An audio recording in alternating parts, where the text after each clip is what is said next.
தமிழ் உறவுகளுக்கு வணக்கம். இது உங்கள் கணேஷ். இன்னைக்கு 3 கொஸ்டின்ஸ் எனக்கு வந்திருக்கு. ஸோ அதனால இந்த 3 கொஸ்டின்ஸே இந்த பதிவில் ஆன்சர் பண்ணிடணும் அப்படின்ற மாதிரி நினைச்சேன். அதனால தான் முதல் கொஸ்டின் என்ன அப்படின்னா மது ஒழிப்பு மாநாடு, மிஸ்டர் திருமாவளவன், விடுதலை சிறுத்தைகள் அக்டோபர் 2ஆம் தேதி பண்றாங்க. ஸோ இது அனைத்து கட்சிகளும் வந்து கூட்டியிருக்காங்க, கூப்பிட்டுருக்காங்க. இன்ஃபேக்ட் இன்வைட் பண்ணியிருக்கிறாங்க. ஆம், ஏற்கனவே அலையன்ஸ்ல இருக்கிறார் mister Thirumavalavan. DMK alliance, DMK, Congress and Visika இருக்கு. பட் என்ன, இதுல என்ன ஒரு இன்ட்ரெஸ்டிங்கான ஒரு ஃபேக்டர் அப்படின்னா அதிமுகவை அழைச்சிருக்கிறாரு. ஏன்னா மது ஒழிப்பு, மது ஒழிப்பு அப்படின்னு நம்ம பேசும்போது அதிமுகவும் அதுல மிகப்பெரிய ஒரு ஸ்ட்ராங் ஹோல்ல இருக்கிறாங்க. நம்ம ஏற்கனவே கள்ளக்குறிச்சி ப்ராப்ளமை நம்ம பார்த்தோம். இதே இதுதான் டிஎம்கே, அதிமுக பீரியட்ல டிஎம்கே எப்படி போராடினாங்க அப்படின்றது நம்ம எல்லாருக்கும் நினைவு இருக்கும். அதே நேரத்துல இப்போ இந்த நேரத்துல மது ஒழிப்பு, அதுக்கு மேல கஞ்சா, அதுக்கப்புறம் நிறைய போதைப் பொருட்கள் அதெல்லாம் இருக்கிறதுனால இதை ஒரு முக்கியத்துவம் பெறுது. இந்த இடத்துல ஒரு மாற்று கருத்தே கிடையாது. ஆனா இதுல ஒரு பொலிட்டிக்கல் டச் என்ன அப்படின்னு பார்த்தோம் அப்படின்னா அதிமுகவை இன்வைட் பண்ணியிருக்கிறாரு மிஸ்டர் திருமாவளவன். அதிமுகவை இன்வைட் பண்ணி இருக்கிறதுனால இன்னைக்கு திருமாவளவனும் அதிமுகவும் ஒன்னா சேரத்துக்கு வாய்ப்புகள் இருக்கா கணேஷ் அப்படின்ற மாதிரி கொஸ்டின் வந்திருக்கு. 2026ல அது ஒரு திருப்பு முனையா அமையுமா அப்படின்ற மாதிரி கேட்டிருக்காங்க. என்னைய பொறுத்த வரைக்கும் நிச்சயமா திருமாவளவன் திமுக கூட்டணியிலேருந்து வெளியே வர மாட்டாரு. இதை நான் ஆணித்தரமா என்னால சொல்ல முடியும். ஏன்னா நம்ம 2021 எலெக்ஷனையும் பார்த்தோம். 2024 எலெக்ஷன்ல இந்த வாட்டி நம்ம பார்த்துருக்கோம். 40 out of 40 DMK complete sweep பண்ணிட்டாங்க. அதுல இன்னைக்கு திருமாவளவனுக்கு 3 MP இருக்காங்க. அது யாருனால கிடைச்சது அப்படின்னா வேற டவுட்டே கிடையாது, திமுகனால தான் கிடைச்சது. பட் திமுகக்கும் அவருக்கும் நிறைய முரண்பாடுகள், நிறைய விரிசல்கள் அதெல்லாம் இருந்துகிட்டே தான் இருக்குது. பட் பாலிடிக்ஸ்ல அதெல்லாம் சகஜம் தானே. அதுதானே ஒரு ஹெல்தி பாலிடிக்ஸ் அப்படின்னு நம்ம பாக்குறது இல்லையா? அதுக்காக இன்னைக்கு அதிமுக கூப்பிட்டு இருக்கிறாரு அப்படின்றதுனால அதிமுகவோட போய் சேர்ந்துருவாருன்னு யாராவது நினைச்சாங்க, இல்லைன்னா அதை பத்தி பேசுறாங்க அப்படின்னாலே அது ஒரு அபத்தமான ஒரு ஒரு பேச்சு அப்படின்ற மாதிரி தான் நான் பாக்குறேன். இதுல என்ன, திருமாவளவனுக்கு என்ன ஒரு அட்வான்டேஜா இருக்கும் அப்படின்னா பேர வலிமை. அதாவது இன்னைக்கு 2026 எலெக்ஷன்ல இன்னைக்கு 10 சீட்டு தராங்கன்னு வச்சோம் விடுதலை சிறுத்தைக்கு.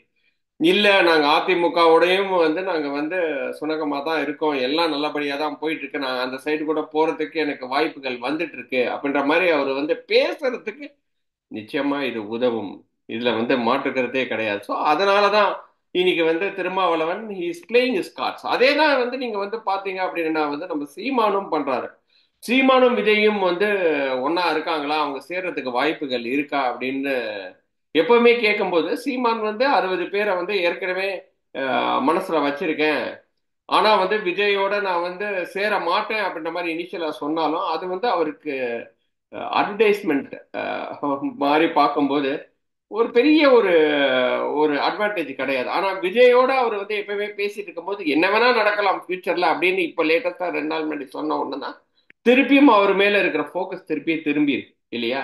சோ எப்பவுமே திருமாவளவனும் மிஸ்டர் அவரும் இப்ப அவர் மேல ஃபோக்கஸ் இருக்கணும் அப்படின்ற மாதிரி அவர் நினைக்கிறத தவறு இல்லை இல்லையா? அப்போ என்ன அப்படின்னா ஏற்கனவே டிஎம்கேக்கு சப்போர்ட்டிவா தான் எப்பவுமே பண்ணிட்டு இருந்தாலும் அதிமுகவோட பேசினா அவர் மேல இருக்கிற அந்த ஒரு ஒரு அட்ராக்ஷன், அந்த ஒரு ஃபோக்கஸ் வரும் இல்லையா? ஸோ அந்த ஒரு ஃபோக்கஸுக்காக தான் அதே மாதிரி அவரோட பேர வலிமை இன்க்ரீஸ் ஆகணும் அப்படின்றதுக்கும். ஏன்னா இன்னைக்கு அவர் அவர் அங்கீகாரம் பெற்ற கட்சி ஆயிட்டாரு, அதுல மாற்றுக்கிறது கிடையாது. ஸோ அதை பத்தி நம்ம இந்த எலெக்ஷன் 2024 எலெக்ஷன் முடிஞ்ச உடனே அது நமக்கு தெரிய வந்தது.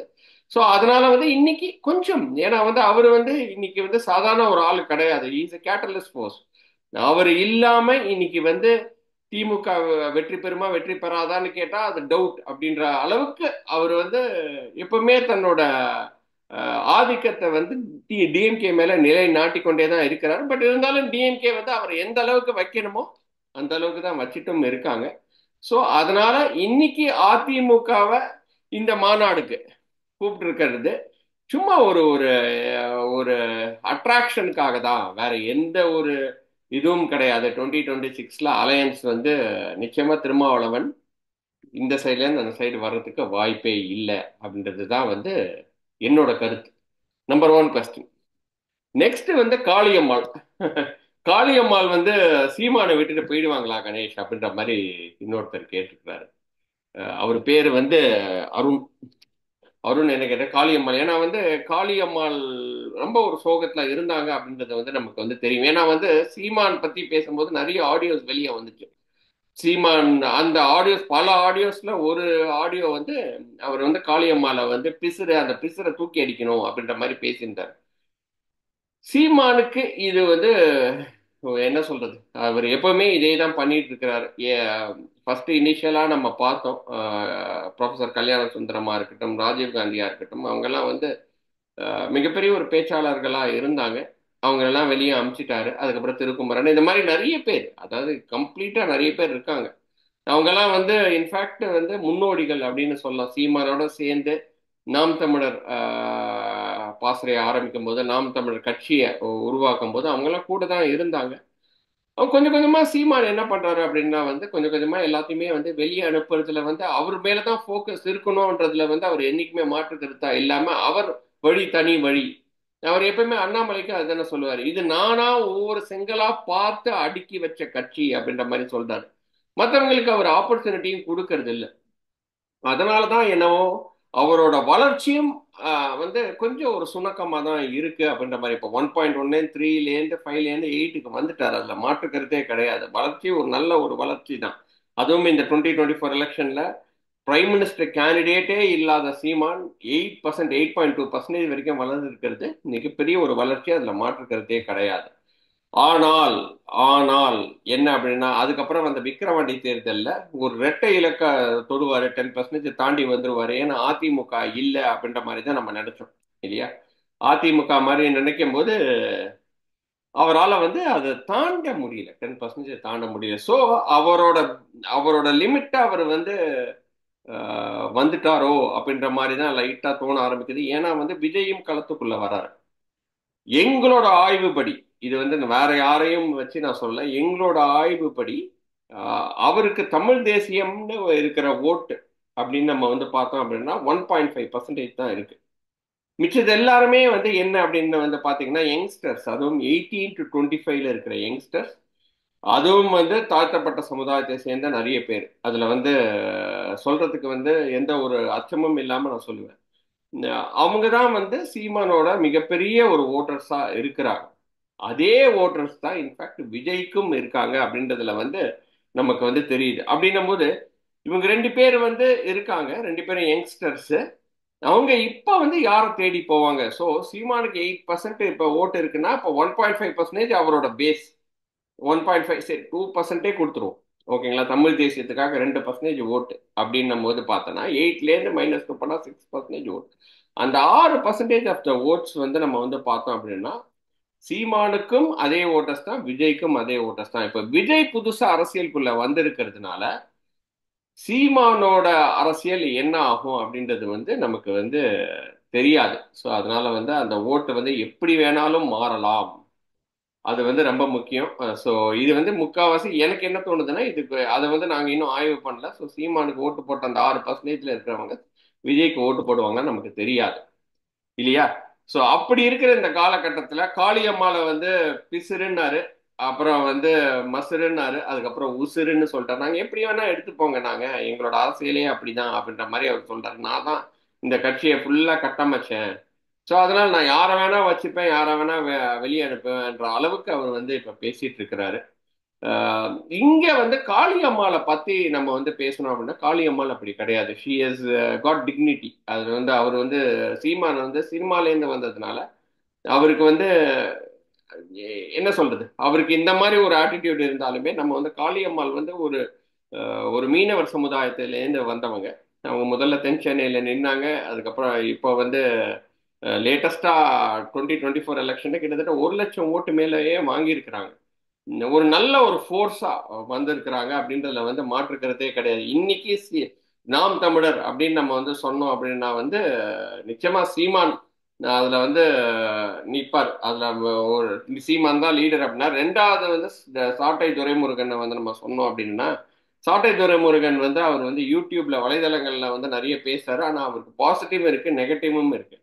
ஆனால் காளியம்மால நீங்க வந்து பாத்தீங்க அப்படின்னா, அவங்க வந்து பேசுறதுலயே நமக்கு ஒரு தெரியும், ஒரு திடம் தெரியும்.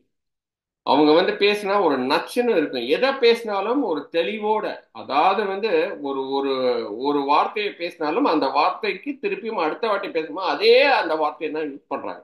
அவங்க இப்படி அப்படி வந்து மாறுறது கிடையாது. சீமானே வந்து நிறைய இடத்துல வந்து இங்க ஒண்ணு சொல்றது, அங்க ஒண்ணு சொல்றது, இங்க ஒண்ணு பேசுறது, அங்க ஒண்ணு பேசுறது. அவர் மேல் நிறைய விமர்சனங்கள் இருக்கு இல்லையா? ஆனால் காளியம்மாள் அப்படி கிடையாது. Kaliammal is a very genuine type. அவங்க பேசுறதுல இருந்தே தெரியுது. அவங்க வந்து இந்த அரசியலுக்கு வந்ததுக்கு அவங்க வந்து மீனவர் சமுதாயத்துல இருக்கிறவங்களுக்கு ஏதாவது ஒண்ணு செய்யணும் அப்படின்னு நினைச்சு வந்திருக்கிறாங்க. அதுல மாற்று கருத்தே எனக்கு கிடையாது. அட்லீஸ்ட் அவங்க பேசுறதுல இருந்தே நமக்கு தெரியுது இல்லையா? சோ அப்படி இருக்கிற இந்த பட்சத்துல அவங்க வந்து இன்னைக்கு சீமானை விட்டு வெளியே போவாங்க, விஜய் கூட போய் சேர்ந்துருவாங்க அப்படின்னு சொல்றதெல்லாம் வந்து எனக்கு வந்து அதுல வந்து எனக்கு நம்பிக்கை கிடையாது. அவங்கள யாராவது வெளியே அமிச்சாதான் உண்டு. அதையும் தான் அவங்களும் சொல்லியிருக்கிறாங்க. எனக்கும் அதே மனநிலைமை தான். அதாவது வந்து எப்படி வந்து சீமான் ஒரு ஒரு கட்டத்துல இல்ல, காளியம்மாள் இருந்தா நமக்கு பிரச்சனை, நம்மளோட லீடர்ஷிப்புக்கே பிரச்சனை அப்படின்னு அவர் நினைச்சு அவர் வெளியே அமிச்சாலோடய அவங்க போக மாட்டாங்க. ஏன்னா அவங்களுக்கு இருக்கிற ஸ்பேஸ் வந்து நல்ல ஒரு ஸ்பேஸ். ஏன்னா வந்து அவங்களுக்குன்னு அந்த நாம் தமிழர் அவங்களோட அசோசியேட் ஆயிருக்கிறாங்க. ஸோ ஒரு நல்ல ஒரு டிஃபைன் டிஃபைன்டா அவங்க போயிட்டு இருக்கிறாங்க. இப்போ டிஃபைன்டா போயிட்டு இருக்கிற நேரத்துல இந்த மாதிரி ஒரு குழப்பத்துக்கு அவங்க வந்து ஆளாக மாட்டாங்க அப்படின்றது தான் வந்து என்னோட கருத்து. மூணாவது கொஸ்டின் வந்து சுவாரஸ்யமான தமிழ்நாட்டில் நடந்துட்டு இருக்கிற விஷயம் மகாவிஷ்ணு. இதை எப்படி பாக்குறீங்க கணேஷ் அப்படின்னு வந்து என்கிட்ட கேட்டிருக்கிறாங்க. என்னைய பொறுத்த வரைக்கும் மகாவிஷ்ணு பேசுனது தவறா ரைட்டா அப்படின்றது வந்து ரெண்டு வகையா நம்ம வந்து பார்க்கலாம். அவர் வந்து பேசுனது வந்து தவறு கிடையாது. ஆனால் எங்க பேசணும் அப்படின்றது உண்டு. ஒரு ஒரு இது இருக்கு, நோ யுவர் ஆடியன்ஸ்னு நம்ம எப்பவுமே நம்ம வந்து சொல்லுவோம் இல்லையா? அவர் வந்து இந்து சமய வழியில இருக்கிற மிகப்பெரிய ஒரு சொற்பொழிவாளர்னு நம்ம வச்சுப்போம் இல்லையா? நிறைய சொற்பொழிவாளர்கள் இருக்காங்க. எக்ஸலண்டா பேசுற ஒரு ஒரு இப்ப நம்ம நித்யானந்தா பார்த்தோம். மெல்ல கதவை திற காட்டு உள்ளே வரட்டும்னு ஒரு ஒரு ஒரு இதுல எழுத ஆரம்பிச்சுதான் அவர் அவ்வளோ பெரிய ஒரு சக்சஸ்ஃபுல் ஆனாரா. அவரோட பேச்சு திறமையினாலதான் அவர் அவ்வளோ பெரிய சக்சஸ்ஃபுல் ஆக முடிஞ்சது. அதுக்கு மேல நிறைய கான்ட்ரவர்சிஸ் வந்துச்சு. அதுக்கப்புறம் அவர் வந்து இப்போ வெளிநாட்டுக்கு எஸ்கேப் ஆகி போயிட்டாரு. அதே மாதிரிதான் வந்து இந்த மகாவிஷ்ணுவும் அவரும் நல்ல பேச்சாளர். அதுல வந்து அவரோட பேக்ரவுண்டுக்குள்ள நான் போகல. அவரு வந்து இந்துத்துவ தத்துவங்களை அத திருமூலரை சொல்றாரு, திருவள்ளுவரை சொல்றாரு, ஔவையாரை சொல்றாரு, மறுபிறவியை சொல்றாரு. எல்லாம் எக்ஸலண்ட். நான் அதுல வந்து மாற்றுக்கிறதே கிடையாது. அதெல்லாம் வந்து நமக்கு பிடிச்சிருந்ததுன்னா நிச்சயமா நம்ம வந்து ஒரு கோயில்ல போயிட்டு இல்லாட்டினா வந்து ஒரு ஒரு ஜென்ரலா இருக்கிற ஒரு ஒரு இடத்துல போயிட்டு நம்ம வந்து கேட்டோம்னா நமக்கு மன நிம்மதியும் அடுத்தது என்ன செய்யணும் என்ன செய்யக்கூடாது, நமக்கு பாவம் இருக்கா புண்ணியம் இருக்கா, இது வந்து சரியா தவறா அப்படின்னு வந்து பாகுபடுத்துற ஒரு ஒரு தன்மை நமக்கு வரும் அப்படின்ற மாதிரியே நம்ம வச்சுக்கலாமே அவர் சொல்றதுல இருந்து.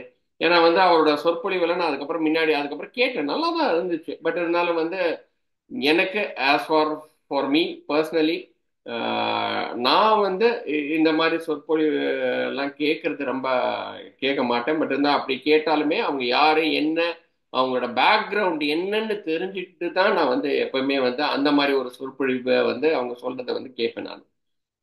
அப்படி இருக்கிற இந்த பட்சத்துல அவர் பேசுறது கரெக்டா இருந்தாலுமே அவர் வந்து எங்க போயிட்டு இதை போயிட்டு போயிட்டு ஒரு ஸ்கூல் செட்டிங்ஸ்ல போயிட்டு சொல்லுறது வந்து நியாயமே கிடையாது. ஏன்னா பசங்க வந்து அதுவும் கவர்மெண்ட் ஸ்கூல்ன்றது வந்து எல்லாருமே நிறைய பேர் வந்து கவர்மெண்ட் ஸ்கூல்ல நம்ம யார் போவாங்கன்னு நமக்கு தெரியும்.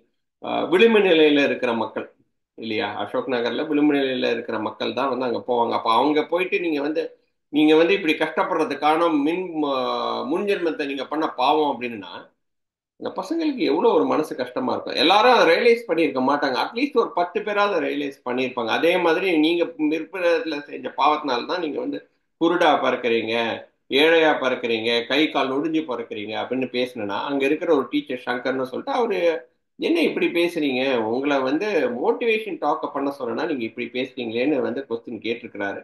இன்னைக்கு கேட்டதுனால வந்து அது வந்து ஒரு பெரிய சர்ச்சையாயிருக்கு. அவர் வந்து அந்த நேரத்திலே அவர் வந்து கொஞ்சம் ஜெர்க் ஆகி சரி இல்லை நம்ம வந்து கொஞ்சம் ரியலைஸ் பண்ணி இதை ஸ்டாப் பண்ணியிருக்கணும்னு அப்படி நினைச்சிருந்தாங்கன்னா அது அப்படியே மூடி இருக்கலாம். பட் அவர் அங்க ஆஹ், மூட மூடலை. அது வந்து அதுக்கப்புறம் என்ன ஆயிடுச்சு அப்படின்னா ஆஸ்திரேலியாவுக்கு போயிட்டாரு. அதுக்கப்புறம் இப்போ ஆஸ்திரேலியாவிலேருந்து வெளியே வந்த உடனே இனி கவர்மெண்ட் வந்து ஆக்ஷன் எடுக்க வேண்டிய ஒரு நிலைமையில இருக்கிறாங்க. அதனால வந்து ஆக்ஷன் எடுத்துட்டாங்க. அவங்க ஆக்ஷன் எடுத்தது சரியா தவறான்னு கேட்டோம்னா என்னைய பொறுத்த வரைக்கும் ஒரு கிரிமினல் மாதிரி அவரை வந்து ட்ரீட் பண்ணியிருக்க தேவையில்லை. அவரை போயிட்டு ஒரு இத்தனை பேர் கொண்டு போய் அவரை கொண்டு போய் ஏர்போர்ட்லேயே வச்சு அரெஸ்ட் பண்றதுக்கெல்லாம் வந்து ஏன்னா அவரே தான் சொன்னார் நான் இந்த டைம்ல வரேன். நானே வந்து டைரக்டா வந்து ஆன்சர் பண்றேன்னு அவர் ஏற்கனவே வந்து அவரோட பேஜ்ல வந்து போட்டிருந்தாரு. பட் இப்படி போய் அரெஸ்ட் பண்ணணும் அவசியமும் கிடையாது. இது எல்லா பக்கமும் வந்து ஒரு இஷ்யூ தான் இருக்கு. ஏன்னா அவரை வந்து 100% வந்து அந்த ஸ்கூல் தான் வந்து கூப்பிட்டாங்க. அவரா அந்த இடத்துக்கு போகல. பட் என்ன பேசணுன்றதே அவர் ஃபர்ஸ்டே டிஸ்கஸ் பண்ணியிருக்கிறாரு இல்லையா? ஸோ என்னைய பொறுத்த வரைக்கும் இந்த ப்ராப்ளம் வந்து எல்லா சைட்லேயும் இருக்கு. ஆனால் அவர் ஒரு சொற்பொழிவாளரா ஆனா வந்து அவர் ஒரு சின்ன பையன். அதுல வந்து எனக்கு எனக்கு வந்து அவர் வந்து எவ்வளவு பெரிய ஒரு சில பேருக்கு வந்து ஒரு டேலண்ட் இருக்கும், பேசுறதுல ஒரு டேலண்ட் இருக்கும். அந்த பேச்சு திறனை வச்சு அவர் காசு சம்பாதிக்கிறார். அது அவரோட விஷயம். நான் அதுக்குள்ள போக வரல. நல்ல விஷயங்களை தான் சொல்றாரு, அதுலயுமே எனக்கு மாற்று கருத்து கிடையாது. ஆனால் அவர் வந்து அந்த இடத்துல கொஞ்சம் யார்கிட்ட பேசுறோம், அதே சமயத்துல யாரோ ஒருத்தங்க எதிர்க்கிறாங்கன்னா அவங்கள எப்படி ட்ரீட் பண்ணணும் அப்படின்ற ஒரு பேசிக் மேனர்ஸ் அந்த இடத்துல அவர் மிஸ் பண்ணிட்டாரோ அப்படின்றது தான் வந்து எனக்கு ஒரு என்னோட தாட் ப்ராசஸ்ல அப்படிதான் இருக்கு. இந்த 3 கேள்வியும் உங்களுக்காக ஆன்சர் பண்ணியிருக்கேன். உங்களுக்கு பிடிச்சிருக்கும்னு நினைக்கிறேன். இன்னொரு வீடியோவில் சந்திக்கிறேன். அதுவரை நன்றி, வணக்கம்.